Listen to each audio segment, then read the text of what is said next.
Hello everyone, कैसे हैं सभी। मेरा नाम है निकिता सिंह और स्वागत है आप सभी का हमारी इस इंग्लिश क्लास में। Hi class 12th Bihar board, आप लोगों का chapter number 2 Bharat is my home written by Zakir Hussain मैंने आप लोगों को वन शॉट में कंप्लीट करवा दिया था। आज की क्लास के अंदर हम डिस्कस करने वाले हैं बहुत इंपॉर्टेंट चीज़ जो कि है MCQs एंड इम्पॉर्टेंट क्वेश्चंस। आज की क्लास के अंदर हम लोग वो जो इम्पॉर्टेंट क्वेश्चंस हैं जो एग्जाम पॉइंट ऑफ व्यू से बहुत ज़रूरी है, देखो आ सकते हैं और पहले भी पूछे गए हैं, उनको डिस्कस करेंगे, MCQs डिस्कस करेंगे। तो भाई मैं मान करके चल रही हूँ और आशा करके चल रही हूँ कि आप लोगों को चैप्टर बड़े ही आराम से समझ में आया होगा, बहुत ही ज़्यादा दिक्कत नहीं होगी। छोटा सा चैप्टर था 9 पैराग्राफ्स का, जिसके अंदर हमारे जो जाकिर हुसैन है, जो कि कौन थे जल्दी से बताओ, जो कि हमारे 3rd प्रेसिडेंट थे इंडिया के। ठीक है, तो इन्होंने जब ये प्रेसिडेंसी जीत गए थे, जब ये प्रेसिडेंट बन गए थे, तो फिर ऑफिस संभालने से पहले, ऑफिस में एंटर करने से पहले जो कि शपथ ग्रहण समारोह होता है, ओथ सेरेमनी होती है, उसमें इन्होंने स्पीच दी थी, जिसमें इन्होंने देशवासियों को और देश को संबोधित करते हुए कुछ बातें कही थी। वो जो स्पीच थी, उस स्पीच में से एक छोटा सा हिस्सा जो है वो आपको पेश किया गया है यहाँ पर चैप्टर के तौर पे, जिसका नाम है भारत इज माय होम। उस चैप्टर के अंदर, उस स्पीच के अंदर, या फिर आप कह सकते हो इस चैप्टर के अंदर बात कर रहे हैं जाकिर हुसैन की किस प्रकार वो बहुत ही ज़्यादा आभारी हैं हम सभी लोगों के, जिन्होंने उनमें इतना विश्वास दिखाया कि उनको इस दुनिया के, हमारे इस धरती के, ठीक है, हमारे इस लैंड, हमारे इस देश के सबसे ऊंचे ओहदे पर बैठा दिया। ठीक है, दुनिया का तो नहीं, हमारे देश के सबसे ऊंचे ओहदे पर बैठा दिया, यानी कि प्रेसिडेंट बनाया। साथ ही साथ वो बात करते हैं हमारे डॉक्टर राधा कृष्णन की, कि कैसे डॉक्टर राधा कृष्णन ने जो प्रेसिडेंसी संभाली, जो उनका राष्ट्रपति का कार्यकाल था, उसमें उन्होंने अपनी फिलॉसफी का इस्तेमाल करते हुए, अपने इतने बढ़िया एक्सपीरियंस, नॉलेज का इस्तेमाल करते हुए, इंटेलिजेंस का इस्तेमाल करते हुए कितने अच्छे तरीके से अपना कार्यकाल संभाला, कितना बेहतर हमारे जो देश है उसको बनाने में मदद करी। साथ ही साथ वो बताते हैं कि किस प्रकार वो हमारी इस देश को आगे इसकी सेवा करने वाले हैं, वो किस प्रकार ईमानदार रहेंगे हमारे देश के संविधान के प्रति ही नहीं, बल्कि उसके लोगों के प्रति, बल्कि उसके कल्चर के प्रति, और साथ ही साथ वो लोगों का उद्धार, देश के उद्धार के लिए काम करते रहेंगे, निस्वार्थ होकर के और बिना किसी पार्शियलिटी के। साथ ही साथ वो आग्रह करते हैं हम सभी लोगों से इस चैप्टर के अंदर कि हम सब भी क्या करें, हमें भी अपना अपना कर्तव्य पूरा करना है। वो बात करते हैं कि किस प्रकार भारत जो ये देश है वो उनका घर है और इसमें रहने वाला हर एक व्यक्ति उनका परिवार वाला है। तो कहते हैं कि देखो हमारा परिवार बहुत बड़ा है और वो तेजी से बढ़ता जा रहा है, तो अब यहाँ पर हम सबकी एक कर्तव्य बनता है, हमारी ड्यूटी बनती है कि हम काम करें, और हम काम करते रहें जब तक हम इस घर को बहुत सुंदर ना बना दे और बहुत अच्छा ना बना दे, ताकि यहाँ पे रहने वाला हर एक व्यक्ति जो है वो बहुत अच्छे से रह रहा हो, उसे कोई दिक्कत ना आए, और हमारे इस घर का, हमारे इस परिवार का, हमारे इस देश का विकास जो है वो होता चला जाए।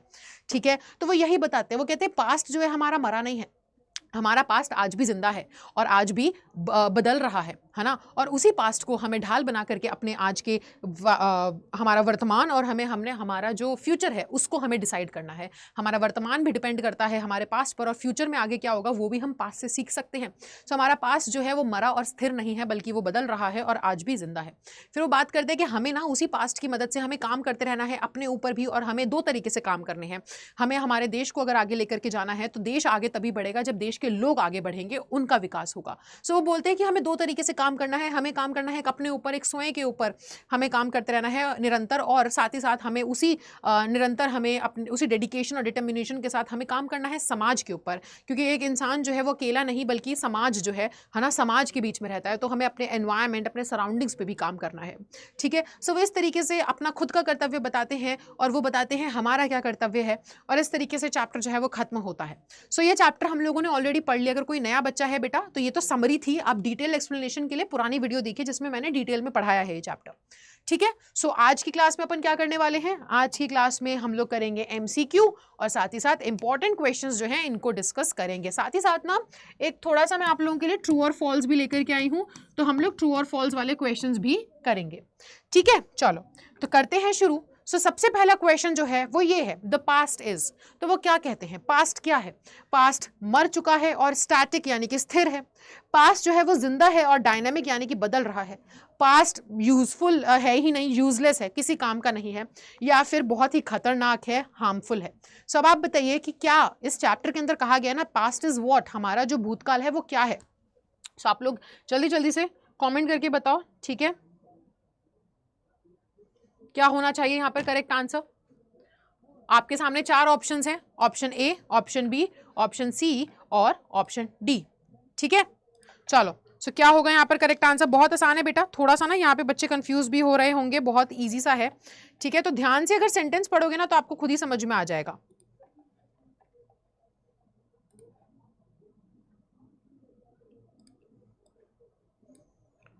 तो देखो मैं अगर समझाऊं तो यहाँ पर जो करेक्ट आंसर है वो है ऑप्शन बी। अब बहुत से बच्चे कंफ्यूज हो रहे होंगे कि मैम ऑप्शन बी क्यों है, ऑप्शन ए क्यों नहीं है? तो बेटा उन्होंने बोला था द पास्ट इज, क्या बोलते हैं, नॉट डेड एंड स्टैटिक, वो ये कहते हैं। तो नॉट तो लिखा ही नहीं है, वो क्या कहते हैं फिर नीचे कहते हैं the past is alive and dynamic, ठीक है, एंड डायनेमिक। तो क्या नहीं है, ये नहीं है, क्या है, ये है। तो वो नहीं के बारे में नहीं पूछ रहे आपसे, वो पूछ रहे क्या है। तो पास्ट क्या है, अलाइव है और डायनेमिक है। तो इसलिए छोटी छोटी चीजों का ध्यान रखो, कंफ्यूज नहीं होना है, ठीक है। चलो अगला है the Indian culture is the best example of. Indian culture जो हमारी भारतीय संस्कृति है वो एक बहुत ही बढ़िया उदाहरण है किस चीज का, यूनिटी का, डाइवर्सिटी का, या यूनिटी इन डाइवर्सिटी का, या फिर डिस्पैरिटी का, किस चीज का बहुत ही अच्छा एग्जाम्पल है हमारी ये भारतीय संस्कृति? बताओ।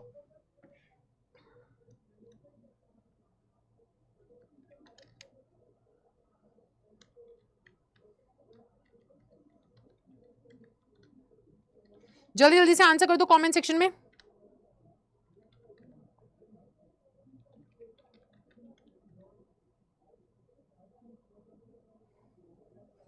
क्या होगा correct answer?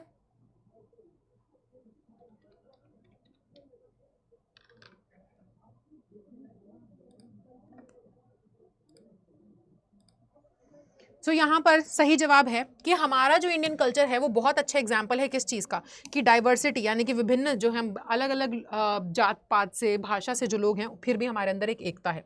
So option C यहाँ पर करेक्ट आंसर है बेटा, ठीक है। चलो question number 3, the word erudition stands for, ये एरुडिशन का मतलब क्या है? ठीक है, मैंने आपको कल की क्लास में बताया था, यानी कि लास्ट लेक्चर में मैंने आपको एक्सप्लेन किया था कि इस वर्ड का मतलब क्या है।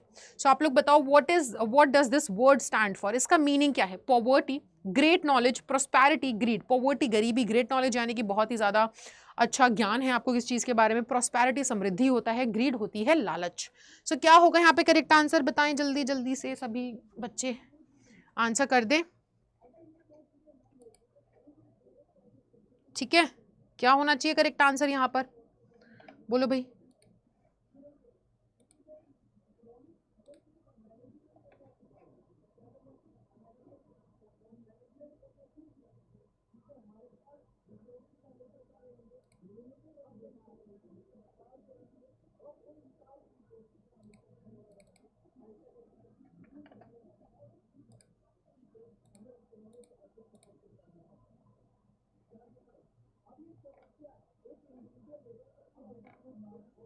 Okay done.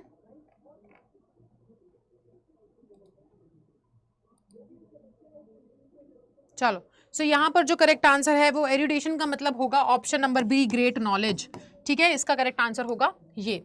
When did mister doctor Hussain deliver this speech? Doctor Hussain यानी कि जाकिर हुसैन ने ये जो स्पीच है वो किस दिन दी थी? इंडिपेंडेंस डे पे दी थी, रिपब्लिक डे पे दी थी, या फिर जिस वक्त वो प्रेसिडेंट की ओथ ले रहे थे तब दी थी, या आर्मी डे पर दी थी?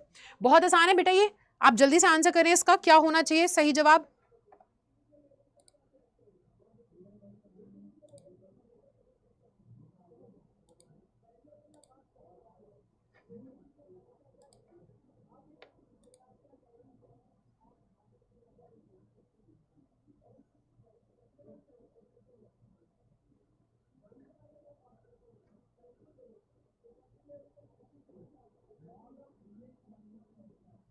ठीक है चलो।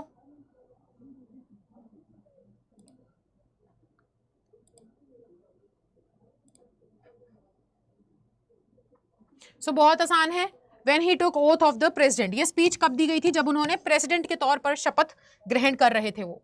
Doctor Hussain was born in, ये बहुत इंपॉर्टेंट है बेटा, आप लोगों से क्वेश्चन पूछा जाता है, उनका जन्म कब हुआ था? 1865, 1877, 1867 या 1897, कब हुआ था उनका जन्म?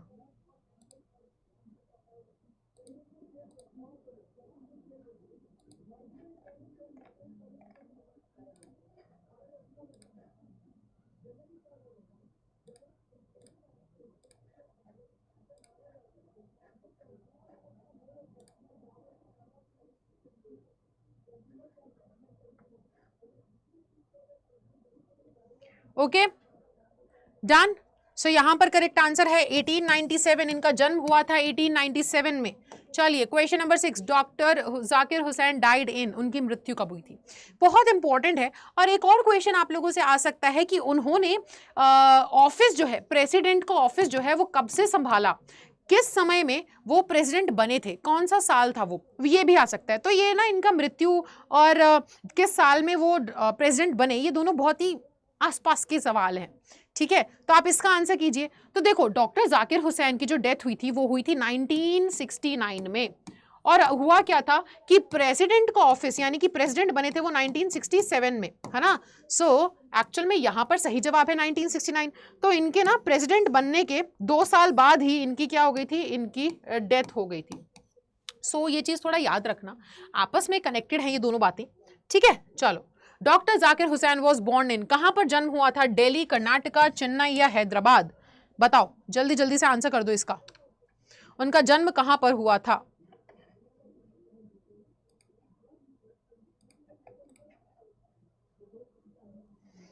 ठीक है, चलो।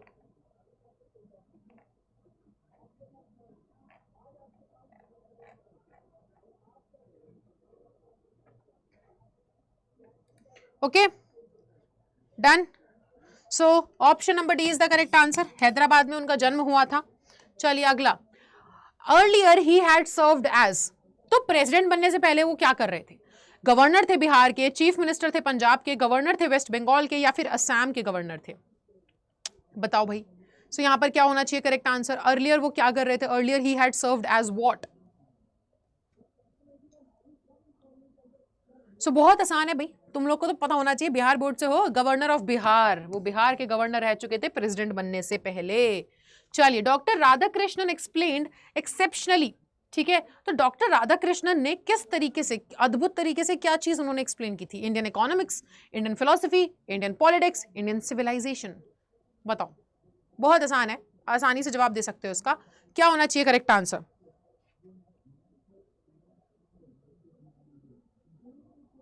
ठीक है, Indian economics, Indian philosophy, Indian politics, Indian civilization, क्या होगा करेक्ट आंसर?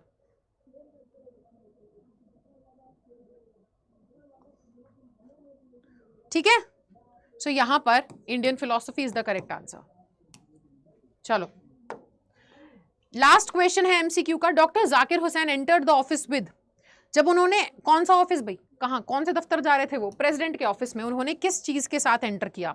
एक पार्शियलिटी के साथ, एक टोटल डेडिकेशन के साथ, एनिमिटी शत्रुता के साथ, या ट्रेचरी यानी कि तुझ धोखाधड़ी? ठीक है, सो किस चीज के साथ वो एंटर करते हैं? बताओ, बहुत आसान है यार, ना ही तो भेदभाव, ना ही तो शत्रुता, और ना ही तो धोखाधड़ी, बल्कि पूर्ण डेडिकेशन के साथ वो ऑफिस एंटर करते हैं। समझे? चलो अगला। सो अब हम आते हैं कुछ इंपॉर्टेंट क्वेश्चंस पर और कर लेते हैं इनको भी डिस्कस। सो बेटा यहाँ पर वो क्या बोल रहे हैं, तो यहाँ पर बोला जा रहा है, on what occasion doctor Zakir Hussain expressed his views through his address India is my home. So वो जब बोलते हैं, जब वो ये बात कहते हैं, भारत जो है मेरा घर है, भारत इज माय होम, ये वो किस अवसर पर ये बात कहते हैं? सो आप लोग जानते हो कि doctor Zakir Hussain expressed this view, doctor Zakir Hussain ने अपना ये नजरिया जो है वो लोगों के सामने रखा था जब वो प्रेसिडेंट के तौर पर शपथ ले रहे थे, भारत के प्रेसिडेंट के तौर पे जब वो शपथ ले रहे थे, तब वो कहते हैं भारत इज माय होम, ये लाइनें। ठीक है, चलो अगला question, what does he express, यहाँ पे डबल एस होना चाहिए, what does he express in his speech he delivered after taking the oath of the president of India. तो अब ये जब वो शपथ ले रहे थे, है ना, हमारे राष्ट्रपति के तौर पे जब वो शपथ ग्रहण कर रहे थे, तो उस बीच वो क्या एक्सप्रेस करते हैं, क्या दर्शाते हैं लोगों को? ही प्लेजेस हिमसेल्फ, तब वो बताते हैं कि वो हमारा जो कल्चर है, इंडियन कल्चर की ओर पूरे तरीके से ईमानदार और वफादार रहेंगे। ठीक है, तो वो अपनी वफादारी जो है उसकी शपथ लेते हैं, प्लेज करते हैं हमारे पास्ट कल्चर के प्रति। ओके, चलो, what is the idea of doctor Zakir Hussain about education. अब ये बहुत जरूरी है क्योंकि उन्होंने ना एजुकेशन के बारे में बहुत बात करी और वो कहते हैं कि एजुकेशन बहुत जरूरी है। एजुकेशन ही एकमात्र सहारा है जिसके थ्रू हम क्या कर सकते हैं, हमारा जो देश है वो उसका विकास होगा, वो विकास के रास्ते पे चल पड़ेगा। और केवल एजुकेशन नहीं, क्वालिटी ऑफ एजुकेशन बहुत जरूरी है। सो उनकी क्या सोच थी उनके एजुकेशन को लेकर के, वो आपसे ये जानना चाह रहे हैं। तब आप यहाँ पे क्या बोलोगे, इन डॉक्टर हुसैन्स ओपिनियन, उनके नजरिए में, उनकी राय में एजुकेशन को लेकर के ये था कि वो एक प्राइम इंस्ट्रूमेंट है नेशनल पर्पस का। ठीक है, ये लाइन बेटा एज इट इज आपको लर्न करनी पड़ेगी क्योंकि ये एज इट इज उन्होंने कही है, बदल करके नहीं बोलोगे। क्या है वो, एक प्राइम यानी कि मुख्य इंस्ट्रूमेंट है। ठीक है, आप कह सकते हो जरिया है, हथियार है, औजार है, आप इस तरीके से बोल सकते हो इसको। ठीक है, किस चीज का, नेशनल पर्पस का। ठीक है, सो आपको ये लाइन ऐसे ही लिखनी पड़ेगी एग्जाम में। सो डॉक्टर हुसैन के नजरिए से, उनकी राय में एजुकेशन क्या है, prime instrument of national purpose. Okay, चलो, सो 3 क्वेश्चन हो गए। चौथा, what is the business of education. वो बोलते हैं ना बिजनेस भी है एजुकेशन का, तो क्या है कि बिजनेस ऑफ एजुकेशन ये होना चाहिए कि हमारा जो है नेशनल कल्चर, हमारे जो भारतीय, हमारे जो राज्य, हमारे जो राष्ट्र संस्कृति है उसका विकास हो सके और हमारे नेशनल, है ना, कैरेक्टर का विकास हो सके। So the business of education should be, education का जो बिजनेस है यानी कि जो पूरा एजुकेशन का मायने है वो किस प्रकार से होनी चाहिए कि growth of national culture and national character. So बेटा जब ना हम बात आती है हमारे पास शॉर्ट आंसर्स लिखने की, जब हम बात करते हैं शॉर्ट आंसर्स की कि शॉर्ट आंसर्स कैसे लिखे जाने चाहिए, कैसे शॉर्ट आंसर्स होने चाहिए, सो सबसे बड़ी एक बात पता ये आ जाती है, जब शॉर्ट आंसर्स होते हैं ना तो शॉर्ट आंसर्स में ना आपको ना एग्जैक्ट वर्ड लिखना जरूरी होता है। क्यों? क्योंकि शॉर्ट आंसर है, आपके पास इतना तो टाइम है नहीं कि आप उसमें रामायण लिख करके आओ। आपका आंसर ना सटीक एक शब्द में खत्म होना चाहिए और एग्जैक्ट आंसर लिखना होता है। ठीक है, तो यहाँ पर ना आप इतना एक्सप्लेन नहीं कर सकते कि उन्होंने ना ऐसा कहा था, वो वहां पे ऐसे खड़े थे, ऐसे बातें कर रहे थे। नहीं, आपको एग्जैक्ट लिखना है कि उनका क्या मतलब था। नेशनल कैरेक्टर, नेशनल कल्चर, खत्म। Growth of national culture, national character, तो आपको एग्जैक्ट आंसर, एग्जैक्ट शब्द वहां पर लिखना पड़ेगा। ये फिल इन द ब्लैंक के तौर पे होता है ना, जैसे फिल इन द ब्लैंक में आप उसमें एक्सप्लेन नहीं कर सकते, आपको एग्जैक्ट आंसर लिखना है। तो थोड़ा सा ना चैप्टर की क्लैरिटी अच्छे से होनी चाहिए, चैप्टर ढंग से समझ में आया होगा, ढंग से क्लियर होगा, उसके अंदर की बारीकी पता होगी तो आप आंसर कर पाओगे। क्योंकि यहाँ पर इसकी जगह पे, नेशनल कैरेक्टर की जगह पर नेशनल कल्चर लिख करके आ गए, है ना। देखो, growth of national culture and national education लिख दिया। सोचो यहाँ पे किसी बच्चे ने कैरेक्टर की जगह एजुकेशन लिख दें, नंबर कट गए, है ना। एक आधा नंबर के तो वैसे ही ऑलरेडी क्वेश्चन आते हैं, ये आपका वहीं पे नंबर कट जाएगा। क्यों? क्योंकि आपके पास इतना मौका नहीं ना 3 से 4 नंबर में, तो आप फिर भी 4-5 फलाना लाइनें लिख करके आ जाओगे, कहीं ना कहीं तो नंबर मिलेंगे। यहाँ तो वो आपसे उम्मीद कर रहे हैं कि भाई एक शब्द में, 2 शब्द के अंदर एग्जैक्ट आंसर बच्चा लिखे, एग्जैक्ट आंसर नहीं लिखा, नंबर कटे। तो इसलिए ना ये याद रखो, ये अगर पूछते हैं what is the business of education, exact answer क्या है? एग्जैक्ट आंसर है नेशनल कल्चर, नेशनल कैरेक्टर, खत्म, फालतू की बात ही नहीं। अब वहीं पर अगर डिटेल में पूछने लगे तो इसी चीज को एक्सप्लेन कर देना, simple. On what occasion did Zakir Hussain deliver this speech, तो उन्होंने किस अवसर पर, ठीक है, ये स्पीच दी थी। तो जाहिर सी बात है 1967 में जब वो प्रेसिडेंट की ओथ ले रहे थे तब उन्होंने ये स्पीच दी थी। This is his first speech, ये उनकी पहली स्पीच है भारत के राष्ट्रपति के तौर पे। सिंपल सी चीज है ना, ये तो आसान है, तो मैं बताते आ रही हूं आप लोगों को। Why is Zakir Hussain overwhelmed, अब वो कहते हैं ना कि आज मैं गदगद हूं। क्यों? वो पहली ही लाइन में बोलते हैं कि अब भाई मेरे देशवासियों ने मुझ में इतना विश्वास दिखाया, इतना कॉन्फिडेंस दिखाया कि मुझे हाईएस्ट ऑनर, हाईएस्ट ऑफिस में बैठा दिया इस जमीन के, यानी कि भारत के हाईएस्ट ऑफिस पे बैठाया, हाईएस्ट ओहदे पे बैठाया।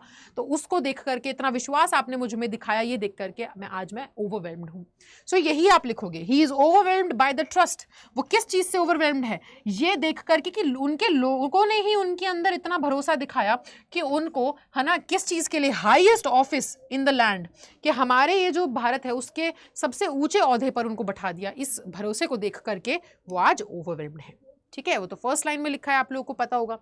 चलो, what does Zakir Hussain feels while assuming the charge of presidency, वो कैसा महसूस कर रहे होते हैं? अब वो क्या है, अब जाहिर सी बात है राष्ट्रपति का कार्यकाल वो शुरू कर रहे हैं, तो उन्हें कैसा महसूस हो रहा होता है?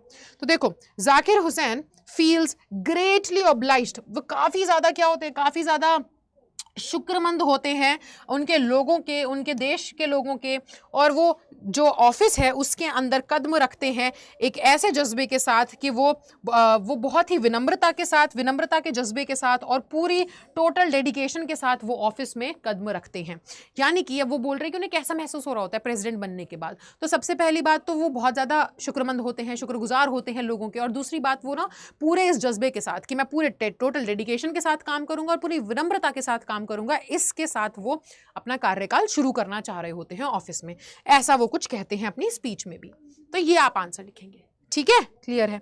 चलो question number 8, the past is not dead. ये बहुत इंपॉर्टेंट है भाई, मैंने आपको कल की क्लास में भी बोला था कि बेटा यहां से क्वेश्चन आ जाएगा, पास्ट इज नॉट डेड वाले का आप बताओ कि क्या मतलब है ना, ये कौन कहता है और क्यों कहता है। सो डॉक्टर जाकिर हुसैन कहते हैं है ना कि पास्ट जो है वो डेड और स्टैटिक नहीं है, यानी कि मरा नहीं है और ना ही स्थिर है ना। उनके मतलब में क्या है, उनके नजरिए में पास्ट जो है वो अभी भी जिंदा है और अभी भी बदल रहा है। इसका मतलब ये है कि the quality of our present और प्रोस्पेक्ट्स ऑफ आवर फ्यूचर, कि हमारा वर्तमान कैसा है और हमारा फ्यूचर कैसा हो सकता है, ये पूरा पूरा निर्भर करता है हमारे पास्ट पे। इंडिया जो है वो एक नया स्टेट है प्राचीन लोगों का, है ना, यानी कि हम वही पुराने लोग हैं जो इतने समय से रहते आ रहे हैं, बट आज उनका रुख, आज उनकी जो जिंदगी है उसका पहलू अब बदल चुका है, ठीक है। और वो ऐसा इसलिए कहते हैं ये बताने के लिए कि हमारा जो इंडियन कल्चर है वो कितना ज्यादा इंपॉर्टेंट है और वो कैसे बेस्ड है यूनिटी, डाइवर्स, अलग अलग अलग अलग अलग अलग प्रांत, अलग अलग भाषा, अलग अलग पहनावा, अलग अलग संस्कृति के होते हुए फिर भी हम कैसे एक ही साथ रह रहे हैं, एक यूनिटी में, एकता के साथ। वही वो बताना चाहते हैं कि ये हम पुराने प्राचीन लोगों का एक नया रुख चालू हुआ है, ठीक है। तो ये आप बताएंगे, ये होगा आपका करेक्ट आंसर। क्लियर है सबको इतना? चलो अगला, why does doctor Hussain call India the young state of N ancient people. अब वो ऐसा क्यों कहते हैं, ये भी बहुत इंपॉर्टेंट है बेटा।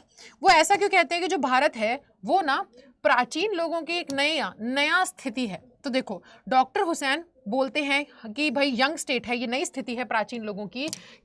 अरे वो ऐसा इसलिए कहते हैं, it is so because our past is not dead. वो इसलिए ऐसा कहते हैं क्योंकि हमारा जो पास्ट है, हमारा जो भूतकाल है, हमारा जो बीता हुआ समय है, वो अभी मरा नहीं है और ना ही वो स्थिर है, वो अभी भी जिंदा है, अभी भी जो है क्या है, अभी भी बदल रहा है, यानी कि हम वही पुराने लोग हैं, है ना। हमारा पास्ट मरा नहीं है, और ऐसा नहीं जो चीजें मर जाती हैं, जो पास्ट में होती है वो तो स्थिर होती है, बदल नहीं सकती, लेकिन हम भी तो हैं, पुराने लोग हैं, है ना, हम प्राचीन लोग हैं, पर हम बदल रहे हैं क्योंकि हमारा देश बदल रहा है, हमारे तरीके, हमारी स्थिति बदल रही है।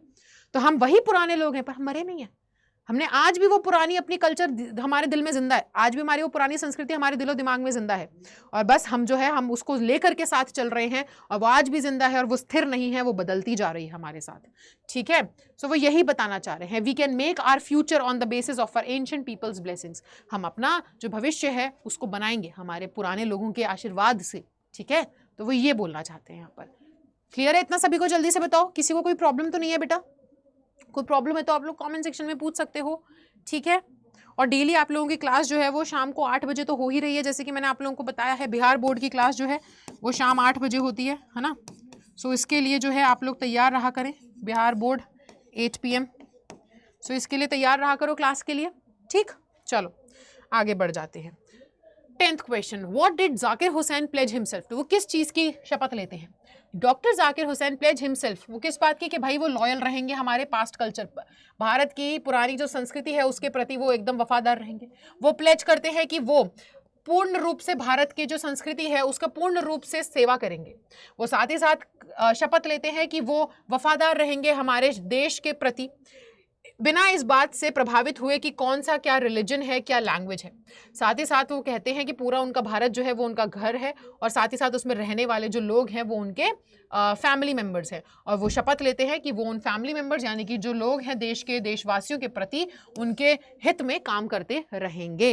सो ये सभी शपथ वो लेते हैं, ये आपको एज इट इज पता होना चाहिए किस चीज़ की शपथ लेते हैं वो, ठीक है। चलो अब नेक्स्ट वेरी इंपॉर्टेंट क्वेश्चन, ठीक है। डॉक्टर जाकिर हुसैन का एजुकेशन को लेकर के क्या कॉन्सेप्ट है, क्या मानते हैं वो, एजुकेशन को लेकर के क्या नजरिया है उनका।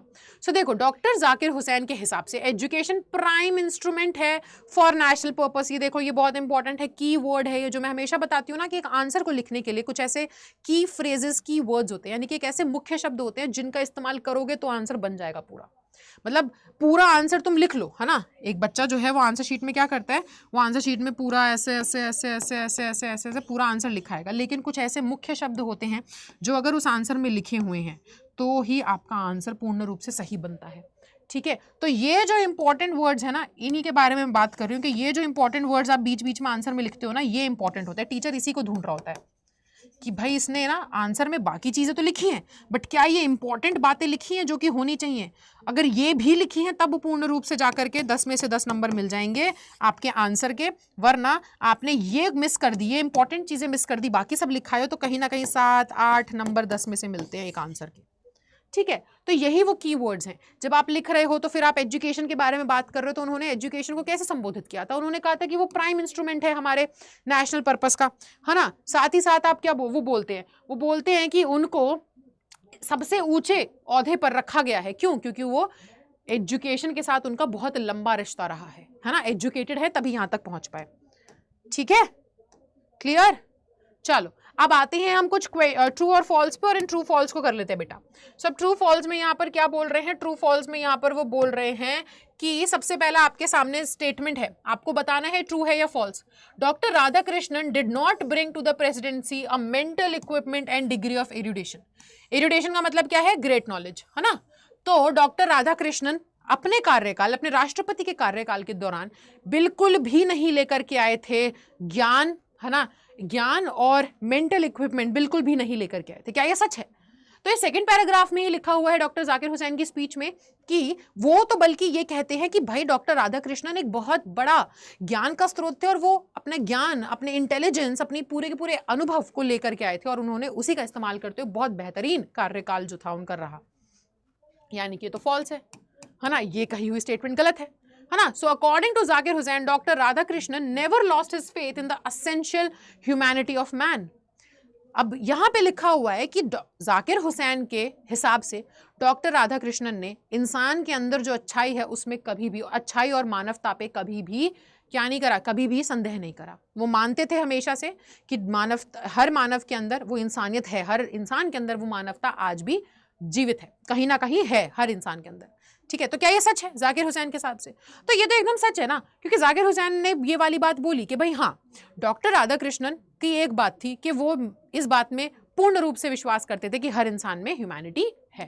सो दिस इज ट्रू, है ना, उन्होंने कभी भी इस बात में संदेह नहीं किया। चलो तो थर्ड जो है, doctor Zakir Hussain was of the opinion that the process of constant renewal of our past is indeed the process of growth of national culture and national character. So क्या डॉक्टर जाकिर हुसैन ये राय रखते थे कि ये जो प्रक्रिया है हमारे, है ना, हमारे लगातार आगे बढ़ते रहने की और सोच विचार को आगे बढ़ाते रहने की, हमारे पास्ट जो है बार बार नया होता जा रहा है, नए दौर पे बार बार उसका विकास हो रहा है, तो वो इस वजह से हो रहा है क्योंकि वो क्या है, एक्चुअल में वो कह रहे हैं कि डॉक्टर जाकिर हुसैन का ये जो राय थी, क्या राय, ये राय जो थी कि हमारे जो पास्ट का लगातार ये जो प्रक्रिया है, हमारे पास्ट की रिन्यू होने की प्रक्रिया, ये एक्चुअल में एक प्रक्रिया है कि हमारा नेशनल कल्चर और हमारे नेशनल कैरेक्टर का ग्रोथ हो रहा है, विकास हो रहा है। केवल हमारे पास्ट का विकास नहीं हो रहा है, बल्कि वो हमारे नेशनल कल्चर ग्रोथ का विकास हो रहा है। तो क्या ये बात सही है? डॉक्टर जाकिर हुसैन ने सही कहा, तो ये तो भाई सही है, ट्रू है ना। चलो अब ये लास्ट के क्वेश्चन नंबर 4, स्टेटमेंट 4 और स्टेटमेंट 5 जो है, इसका आंसर आप लोग कमेंट सेक्शन में करके बताओगे, तो जल्दी से पढ़ लो और कमेंट में आंसर करिएगा, लाइव चैट में नहीं। Doctor Zakir Hussain did not pledge himself to the loyalty of our past culture, and Dr. Zakir Hussain stressed upon the need to follow the urge towards moral development as a free person। इन दोनों के क्या question का answer रहने वाला है, statement true है या false, ये आप कमेंट सेक्शन में बताइएगा मुझे। ठीक है, और मेरी मुलाकात अब आपसे होगी अगली क्लास में। So thank you so much guys, I hope आपको ये चैप्टर बहुत अच्छे से समझ में आया होगा, और साथ ही साथ आपको ये जो चैप्टर है ना, इसके सभी इंपॉर्टेंट क्वेश्चन आंसर्स भी आपने कवर कर लिए हैं। सो देखो, ये चैप्टर जो है हमने कंप्लीट कर लिया है, हम लोगों ने इसके इंपॉर्टेंट क्वेश्चन आंसर्स कंप्लीट कर लिए हैं। तो आपकी जो रेनबोज बुक का है, चैप्टर 1 भी हम कर चुके हैं और हम पोम 1 भी कर चुके हैं, है ना। आज हमने चैप्टर 2 भी कंप्लीट कर लिया है, तो अगली क्लास में हम पोम 2 पर आ जाएंगे। ठीक है, तो ये और ये हो चुका है, तो अगली क्लास में हम ये करने वाले हैं, पोएम 2 आपकी करेंगे कवर। सो आना मत भूलिएगा। डेली रात 8 बजे बिहार बोर्ड क्लास 12 की क्लासेस चल रही हैं, बाकी बच्चों के साथ भी शेयर कर दो इस सेशन को, एंड मुझे ज़रूर बताना कि आपको ये क्लासेस कैसी लग रही हैं, सब कुछ बढ़िया से समझ में आ रहा है कि नहीं। तो मैं निकिता सिंह मिलूंगी अब आपसे अगली क्लास में, तब तक के लिए bye bye, take care and thank you so much.